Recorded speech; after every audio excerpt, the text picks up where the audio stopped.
টিকিটের মূল্য 50 টাকা দেখার পরেও যদি তারা 51 টাকা দিয়ে টিকিট ক্রয় করে তাহলে এটা আমাদের দায়ভার নেই। অনেক টিকিট থেকে গেছে, যার কারণে আমরা বিক্রিও করতে পারি নাই। যে টিকিটগুলো থেকে গেছে এখানে সব কিছুর আমরা রেখে দিয়েছি। ভাবনা থাকতো যে আমরা টিকিট বেশি দামে বিক্রি করব, আমরা 200 দামে বিক্রি করব, ফাইনালে মানুষ বেশি হবে, আমরা 500 টাকা দিয়ে বিক্রি করব। তাহলে তো আমরা এই টিকিটের মধ্যে 50 টাকাটা লিখে দিতাম না। টিকিট তো ছাপিয়েছি আমরা, ইজারাদার তো আমরা তাহলে এই 50 টাকার মূল্য নির্ধারিত করে দিতাম না এই টিকিটের মধ্যে। কারণ আমাদেরকে নিয়ে অনেক কথা বলা হয়েছে সামাজিক যোগাযোগ মাধ্যমে এবং বিভিন্নভাবে আমাদেরকেও অনেক অপপ্রচার করা হয়েছে।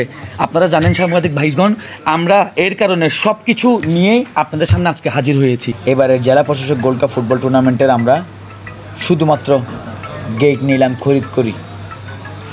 2 সেমিফাইনাল সহ 7টি ম্যাচ আমরা সুচারুভাবে সম্পন্ন করি।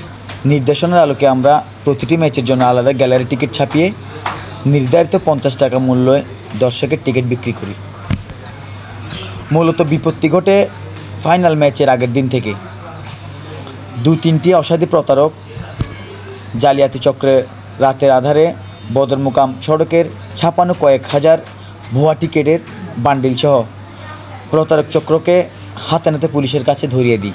আমাদের 3:30টার ফাইনাল ম্যাচের জন্য আমাদের গেট খোলার কথা ছিল 12টার পর, কিন্তু টেকনাফ থেকে আসা আনুমানিক প্রায় 20,000 উচ্ছৃঙ্খল দর্শক সকাল 10:30টায় উত্তর এবং পশ্চিম গ্যালারির 2টি গেট দখলে নিয়ে প্রথমে 2টি গেট ভেঙে ফেলে পরবর্তীতে টিকিট ছাড়াই হুমড়ি খেয়ে ঢুকে গ্যালারিতে অবস্থান নেয়। শুধু টেকনাফ নয়, রামুর দর্শকরাও ওখানে অবস্থান করেছিল। এর আগে আমরা সংশ্লিষ্ট প্রশাসনের কর্তা ব্যক্তিদের কাছে বারবার নিরাপত্তা কর্মী চেয়েও ব্যর্থ হয়েছি। দর্শকরা গেট ভেঙে গ্যালারি ও মাঠে ঢুকলো, তাহলে খেলা চলবে কিভাবে? প্রশ্ন রাখলাম আপনাদের কাছে। তাহলে কি আমরা বলতে পারি না আপনারা দর্শকরা খেলা দেখতে মাঠে আসলেন কিন্তু খেলা চলতে দিলেন না, তাহলে আপনাদের উদ্দেশ্য কি? বিনা টিকিটে খেলা দেখা, ভাঙচুর, লুটপাট, অগ্নিসংযোগ করা?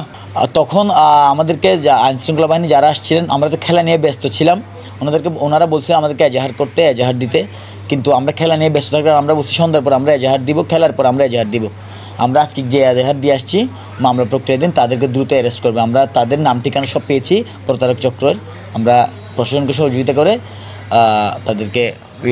তাদের কঠোর শাস্তি দাবি করছি আর কি। ওখানে প্রত্যেকটা লাইভে আমরা বলেছি আমরা ইজারাদার, আমরা ব্যতীত, আমাদের কাউন্টার ব্যতীত দর্শক ভাইরা যারা আছেন আপনারা কোথাও থেকে টিকিট সংগ্রহ করবেন না। যেহেতু আমরা প্রতারক চক্রের সন্ধান অলরেডি পেয়েছি, তার জন্য আমরা বারবার দর্শকদের সতর্ক করেছি। দর্শকরা টিকিটের মূল্য 50 টাকা দেখার পরেও যদি তারা 51 টাকা দিয়ে টিকিট ক্রয় করে তাহলে এটা আমাদের দায়ভার নেই।